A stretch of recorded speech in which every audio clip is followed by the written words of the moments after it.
Господи Ісусе Христе, Сине Божий, помилуй меня грешного. Во името на Отца и Сина и Светия Дух. Амин. Возлюбени во Христа Бога, браќа и сестри. Еве, зад нас е и втората недела од Божичниот пост.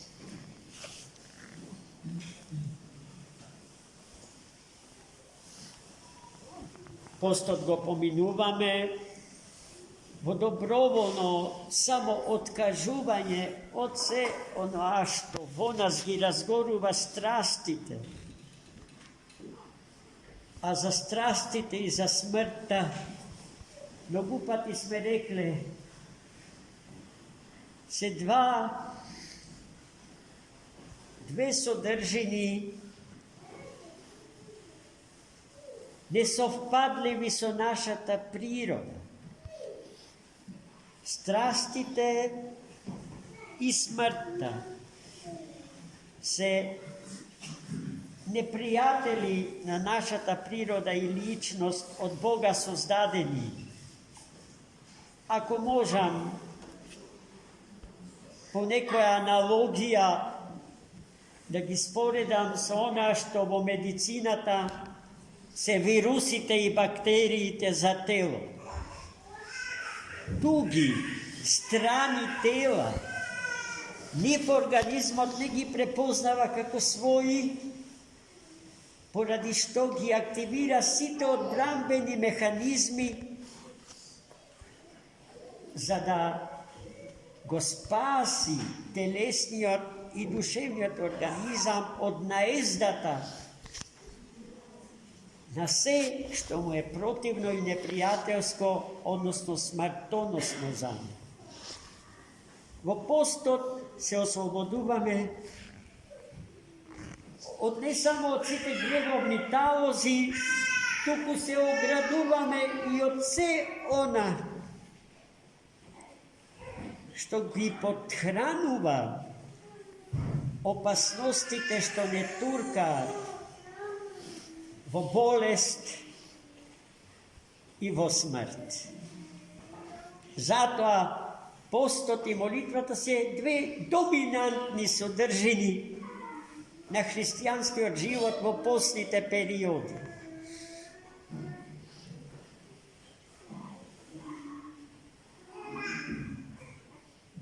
И не случајно, а до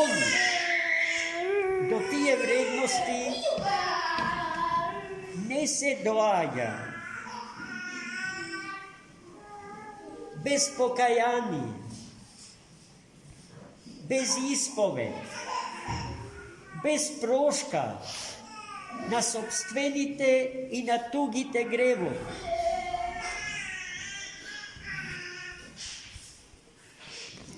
И токму затоа, браќи и сестри, овие дни Господ не израдува со снежна покривка. Ке кажете, што му е сега на Отецов, што има врска снегот со тоа што досега зборува.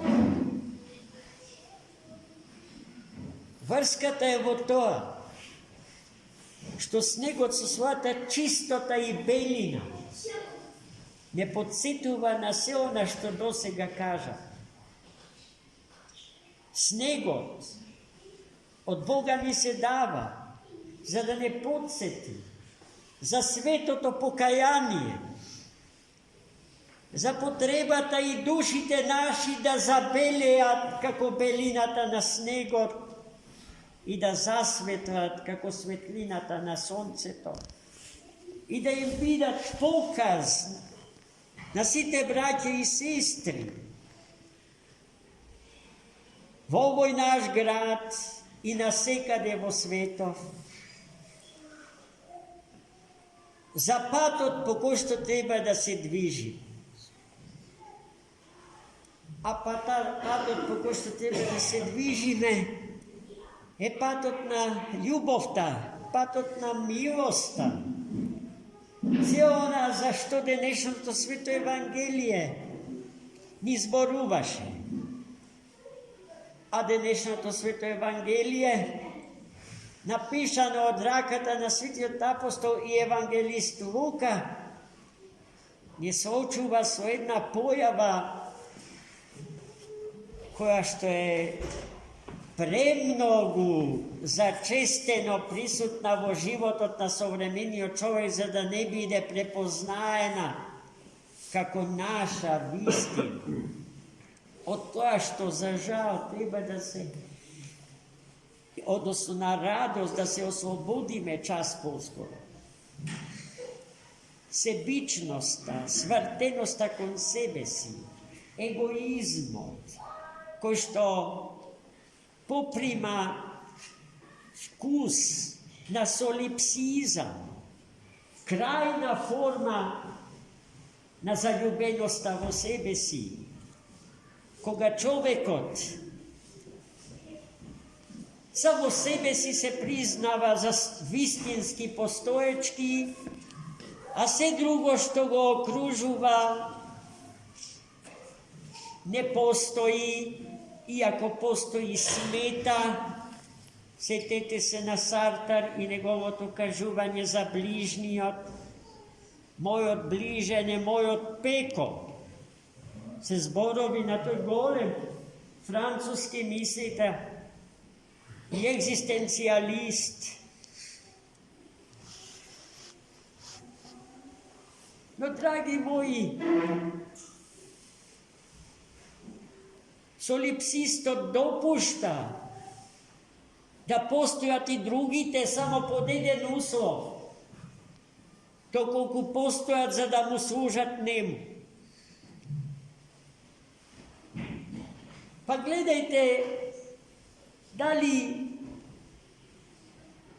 тој вид на екзистенцијална осаменост што завладеела со современата, модерната пустина, во која што загинал современиот човек, не е исто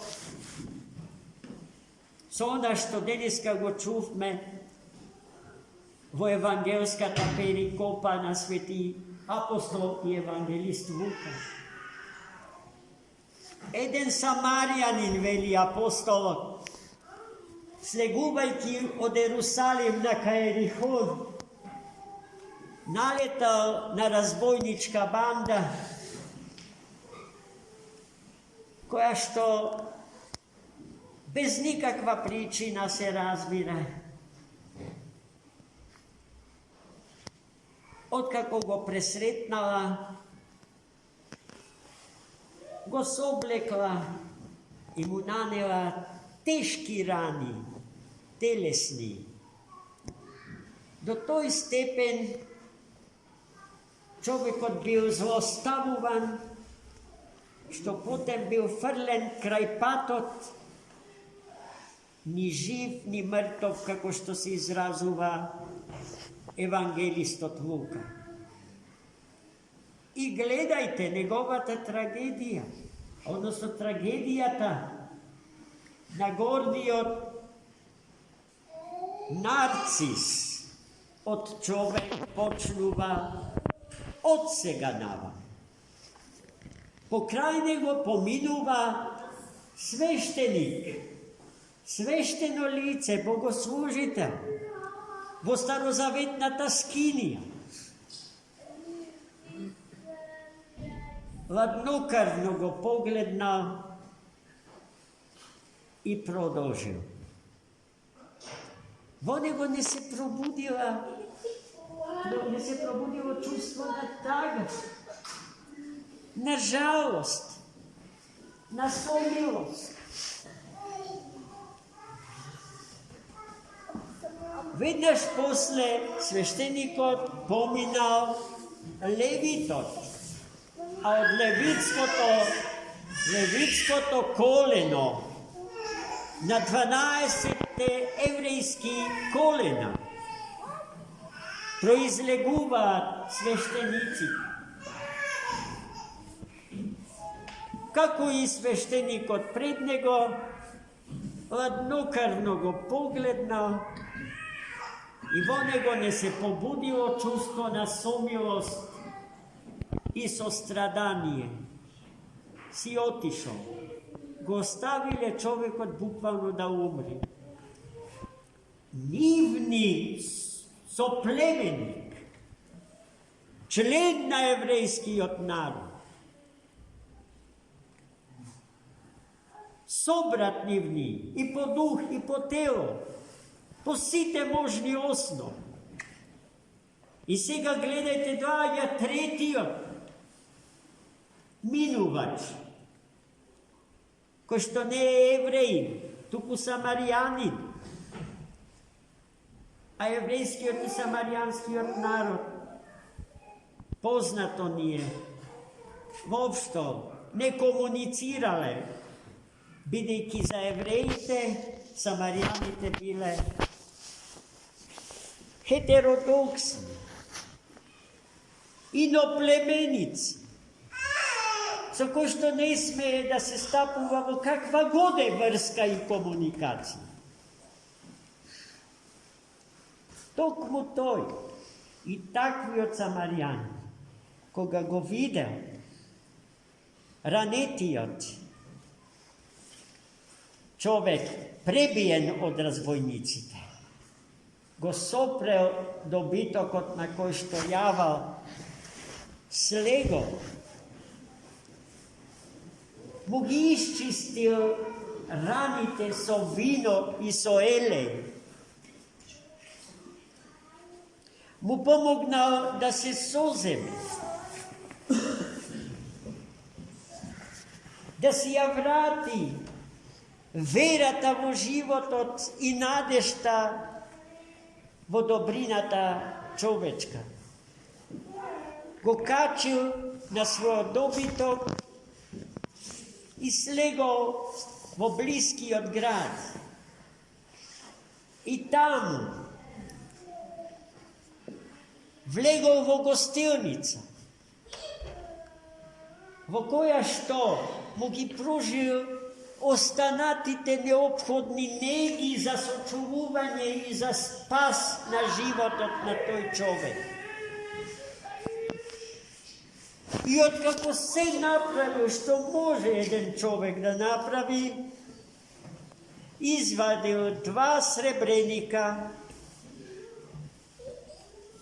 и му платил на гостилничарот со замолба да продолжи да се грижи за здравието на тој човек и ако потроши нешто повеќе од што му е платено, при следното доаѓање тој се ќе надокнади.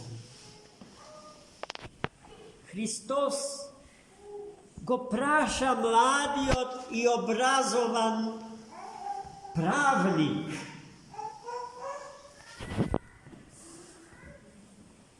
кој е ближниот на ранетиот човек.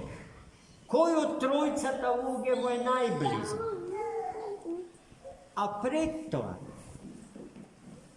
учениот еврејски законник го прашал Христа Господа, што треба да направам за да се здобијам со вечен живот? Христос го упати на Светото Писмо и на законите Божи запишани. Дал го читаш Светото Писмо, Светата книга, го прашал Христос. Да, и овој сите 10 Божи заповеди му ги кажал, тврдејќи дека од младост ги почитувам. А и таа љубовта кон Бога и љубовта кон ближниот е двоедна љубов, за која што човекот сака да знае нешто повеќе. Па и младиот евреј, откако потврди дека постапува во согласно со законот Божи, му постави на Христа Господа уште едно прашање. А кој е мојот ближен?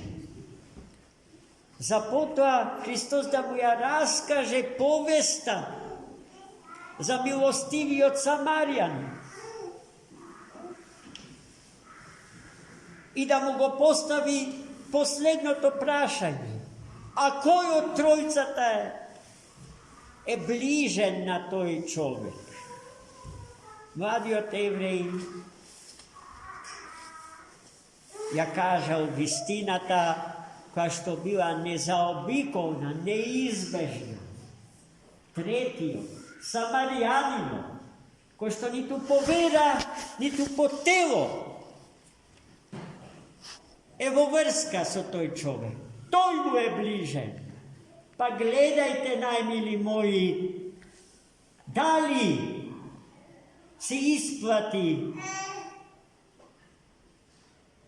пагански да се исповеда национализмот? Дали од својот национ треба да се прави кумир, тотем, идол, на кој што ќе му се поклониме, како на едно од неброените златни телиња на кои што современиот човек секојдневно им се поклонува? Или на едниот Бог во Тројца? И на воплотениот Логос Божи Христос треба да му се поклонуваме? И сакајќи го и почитувајќи го Него, со сиот ум, со сето срце, со сета душа своја, со сите мисли своји, со сите чувства своји, да го засакаме и нашиот ближен. А нашиот ближен, браќи и сестри, е секој човек од мајка роден на планетава Земја. Секој. Јас сум согласен со големиот Достоевски, дека ние христијаните сме одговорни за сите и за се. За сите и за се. Најмили браќи и сестри, нашата вера ќе биде вистинска вера ако е делотворна, ако твори дела. Ако верата е без дела, таа е стерилна, бесплодна, ништотна. Како нашата вера ќе биде вера што твори дела? Ако постапуваме како милостивиот Самаријан. Па сакам да ве подсетам на кој начин тоа ќе го постигнем, бидејќи се ближи големиот христијански празник со кој што се почнува. Со тој празник почнува домостројот на спасението на човекот и на светот, раѓањето на воплотениот Логос Божи, втората ипостас Господња, несоздадениот, предвечно родениот Син на Бога Отецот, Божич. Сметам дека треба уште сега да си спомнеме на фактот дека заедно со нас живеат браќа и сестри што страдаат на безбројни начини. Некои се сиромашни,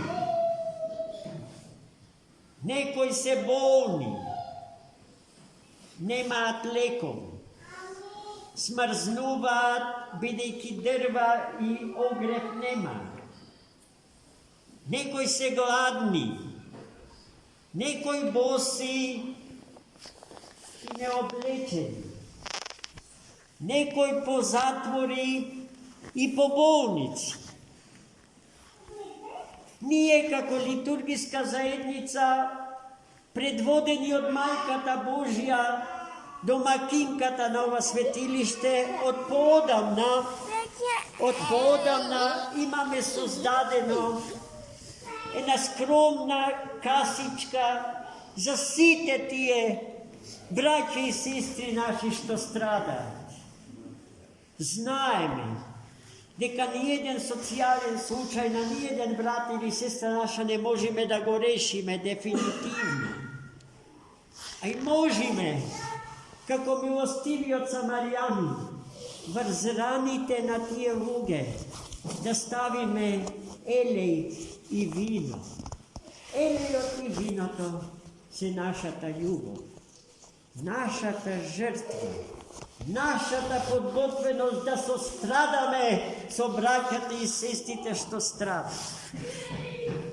Тешки времиња живееме, веќе доаѓаме во ситуација едва и да составуваме крај од првиот ден до последниот ден од месецот. Ама од тоа што немаме да издвоиме и да приложиме во таа милосадна касичка за браќата и сестрите што страдаат. Колку можеме, и ако можеме, браќа и сестри, од тоа секако дека не зависи нашата животна судба. Ама животната судба на оние што треба да ги помогнеме, да, браќа и сестри, да ја осетат нашата љубов, нашето физичко присуство покрај нив, нашата подадена рака, тоа што ќе им донесе радост, мир, спокојство, волја да истраат и да го износат пред тешкиот крст на својот живот. Амин. За многу години.